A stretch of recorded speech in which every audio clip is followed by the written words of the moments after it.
Magandang gabi mga kapuso, narito na po tayo sa episode 32 ng Widow's War, araw ng Lunes. Sabi nga nito ni Beatrice, well si Basil nga naman kasi hindi talaga pala kwento. At malapit niyang kaibigan ditong si Attorney Inigo. Ngayon napansin nito ni Cairo, yung mga staff ng palasyo, sabi, kita niyo yung mga bisita ni Sir Basil. Ngayon lang natin sila nakita, di ba? Bakit nandito sila? Kumbaga talagang nanibago sila, na meron palang mga kaibigan na ganyan si Sir Basil nila. Ngayon sabi naman ni Beatrice, tara na. Niyaya niya si Inigo na umupo para magsimula na nga yung padasal bago sila magpaalam sa puntod nga nito ni Basil.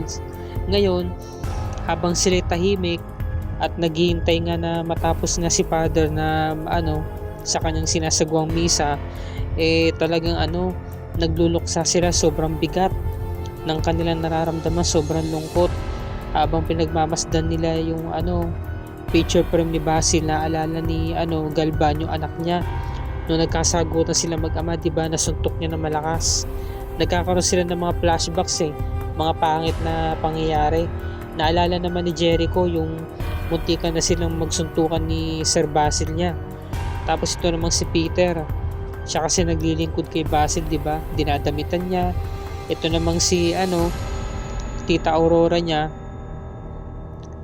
Naalala niya na nagkaroon sila ng heated confrontation ng pamangkin niya. Hindi niya naman ginusto yun pero mahal niya rin si Basil dahil pamangkin niya yan, syempre. Ngayon, pinuntahan niya si Galvan para i-comfort, at isa-isa na nga silang nagbigay ng mga bulaklak sa puntod nga ni Basil.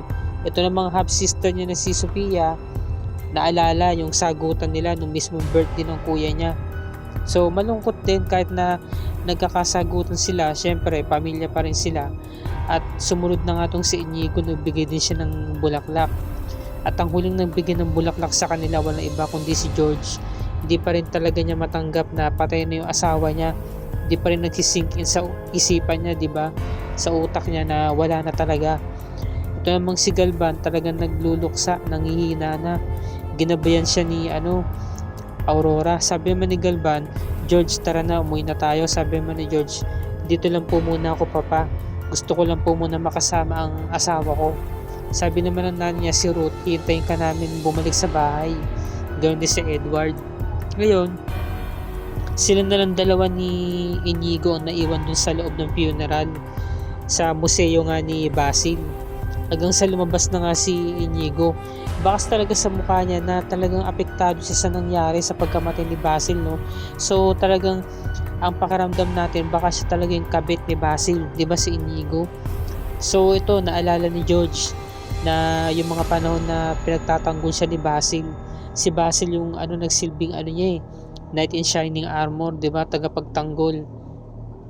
Pero ngayon wala na siyang kakampi, mag-isa na lang siya. Samantalang si Aurora kasama si Armando, pinuntahan nila si Kuya Galvan niya para kausapin nga itong bagay na to.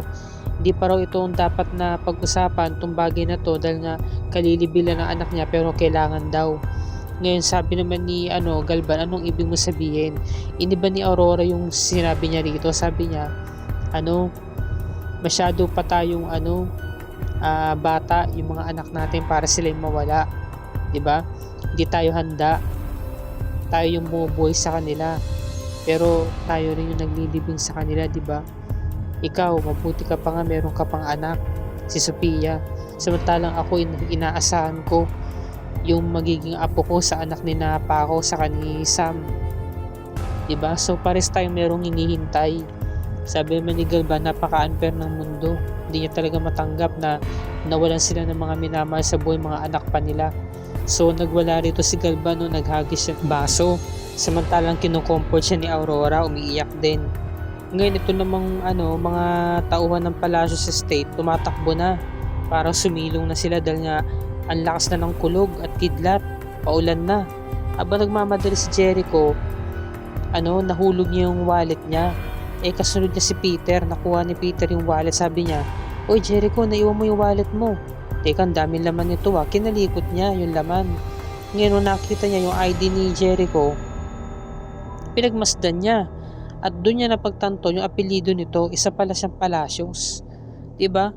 Nagulat siya, nanlaki yung mata ni Peter kasi nga buong pagkakakala niya hindi niya sukat akalain na isa palang Palacios itong si Jericho.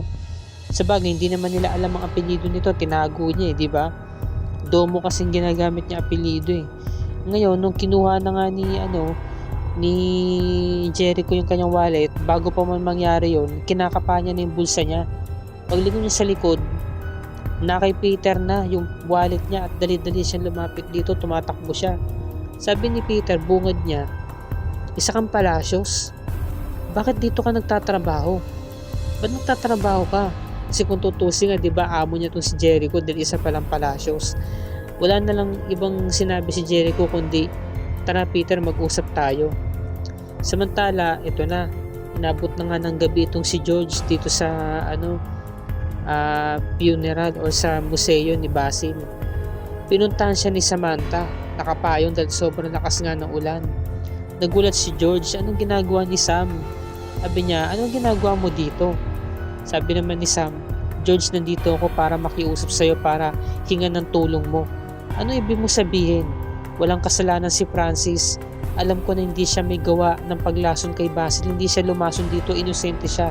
Hindi ako naniniwala sa sinasabi mo.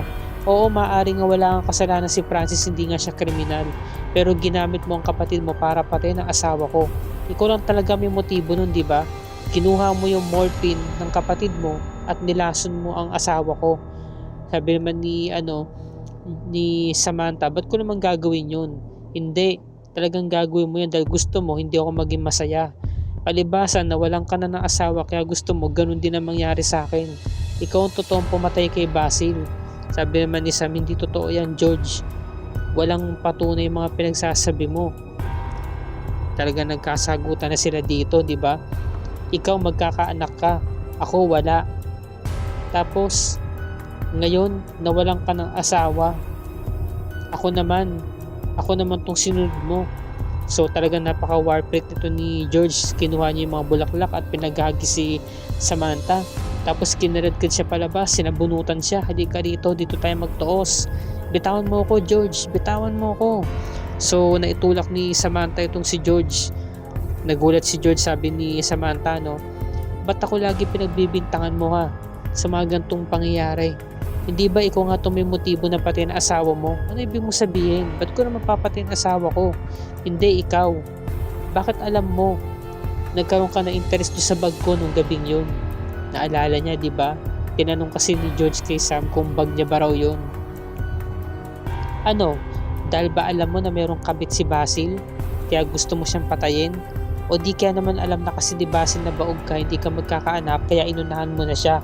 Ayaw mo kasing iwan ka ng asawa mo, kaya pinatay mo na lang siya. Di ba yung totoo, George? Di kaya ikaw talaga ang killer ni Basil? Sabi ni George na walang niya ka talaga. Nagkasabo na to sila dito. Labo-labo na. Ngayon habang sila nag-aaway, merong isang babaeng paparating sa kanila. Noong una mga kapuso, expected ko si Vanessa del Moral to ng Widow's Web bilang si Hilary Suarez. Pero noong una pa, akala ko si Madam Aurora lumalapit sa kanila para awatin sila. Pero posible kasi kung si Aurora yon, dapat sa malayo pa lang sumisigaw na, di ba, nag-aalala siya kay Sam. Pero hindi eh, kasi sabi ko ay parang si Vanessa del Moral to, si Hilary Suarez. Doon pala pagbaba ng paghawi niya ng payong, karakter pala ni Bianca Manalo. Sabi niya, oh sorry, naistorbo ka ba yung catfight nyo? Sabi naman ni George, and who the hell are you? Sabi naman ni Bianca Manalo, ako nga pala si Beverly, ang girlfriend ni Basil. So naalala ni George nung gabing yun, narinig niya na mayroong binanggit si Basil na babe, di ba? Pero mga kapuso, parang pandinig ko parang babe yun eh, hindi lang babe, di ba? Parang babe yung sinabi nun ni Basil. So tingin ko talaga ang babe niya si Mike Tan bilang si Inigo. So yun, nagkatitigan sila. Ako ang girlfriend ni Basil, ay pa nga maniwala ni George eh. Alam mo, naliligaw ka lang dito. Hindi ka naman talaga nagpunta dito, di ba? Hindi, alam ko to. Ito ang museo ng asawa mo, di ba? At saka, nandito lang naman ako para isama ang anak namin dahil namatayan na siya ng ama. Lalaki tong anak ko na walang kinikilalang ama. Kawawa naman, di man lang niya nasilayan si Basil. Nagulat si Samantha saka si George. Buntis pala tong si Beverly. Dinadala yung kanilang magiging anak. Kapal ng mukha, no? Pumunta pa talaga siya sa puntod ng ni Basil sa teritoryo ng pamilya niya, sa kanila yung asawa niya, tapos may dala-dala pang baby. So, sa madaling salita, gagamitin ni Basil tong si Beverly para magkaroon sila ng anak dahil nga hindi siya mabigyan ng anak nito ni George. Yun lang yun.